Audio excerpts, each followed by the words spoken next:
Hello guys, and we will unbox my first Funko Pop, and this is One Piece Chopper.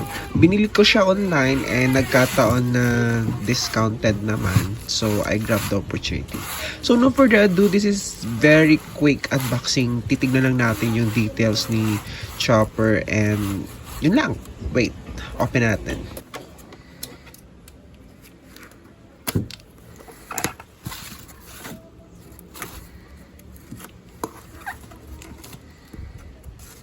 Wow, very secure yung packaging niya, guys. Ayun. Naka-bubble wrap siya, tapos naka-bubble wrap ulit dito. So, wait lang, guys. So, tada! So, this is the item. Ang kinagandahan dito sa binilhan ko, guys, it has a protector. Ito, oh. Meron siyang protector. And talaga namang, wait, paano ba to? Secure na secure your ay. Tama ba yung ginagawa natin? Wait, baka may tape. So, ito muna. Let's see the box muna. So, ayan. This is Shonen Jump, One Piece. Pop animation. Ito yung nakuha ko. Ayan. Si Tony Chopper, number 99. Ayan. Ang cute niya. Nakakainis. And here's the bottom part. Yan. Funko. Okay. Yan. So the size of this is like 3 inches daw. 3 inches and 3/4. Mga almost 4 inches. Wala, nasira ko na, guys. Paano ba to?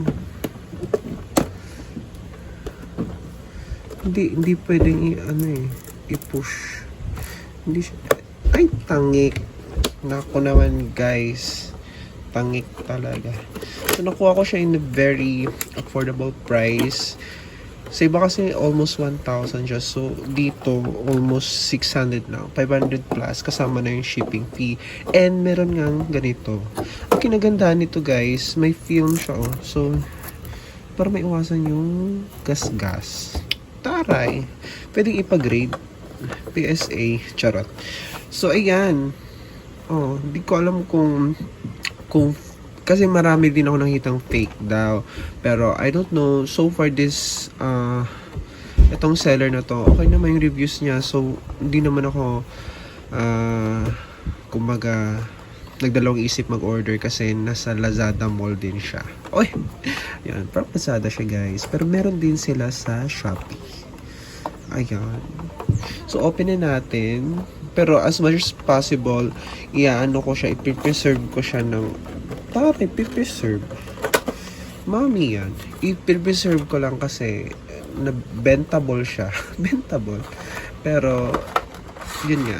I want to touch it also. Pangit naman pag okay lang. May konting dumi pero okay lang. Yung box lang naman. Wag lang yung item. Wait. First time so iniingatan ko siya, guys. Ay, kala ko napunit. Ang cute niya. Wait lang, kinikilig ako. So this is Chopper. Yan.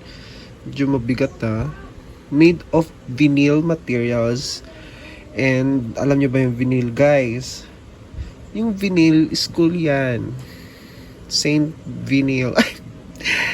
Corny. So, ayan na nga. Tingnan nyo naman. Ayan. Very detailed siya. Mabigat. Tapos, ito. Yung ring niya. And the backpack. And may pa-stick siya, guys. Ito. So, dahan-dahan lang, no? Kasi baka maputol siya. Meron din siyang stamp dito. To make sure na legit yung item. Made in Vietnam. Ayan.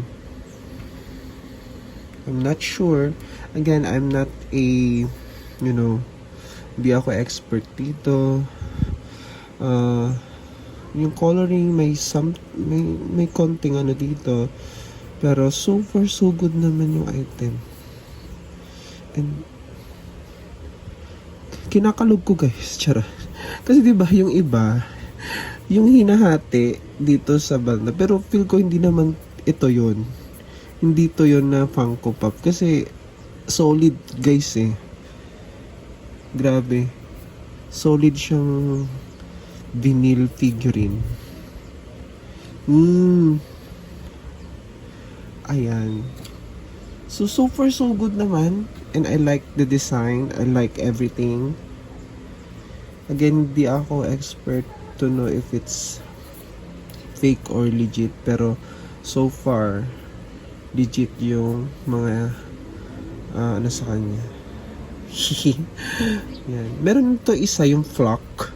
Pero medyo mahal. So, start lang tayo sa medyo affordable lang. Ayan. I don't know, siguro i-search ko to mamaya, pero so far so good siya. I like the packaging and everything, the item. Ayan. So ibalik na natin. Oo. Meron pa nitong ibang guys, yung Wano, Choppermon, at saka yung Samurai na Chopper. Siguro pag may budget ay yumama na. Chopper. Ayan. Yun lang guys. I hope you enjoy it. And kung gusto nyo mag-collect nito, you must double check,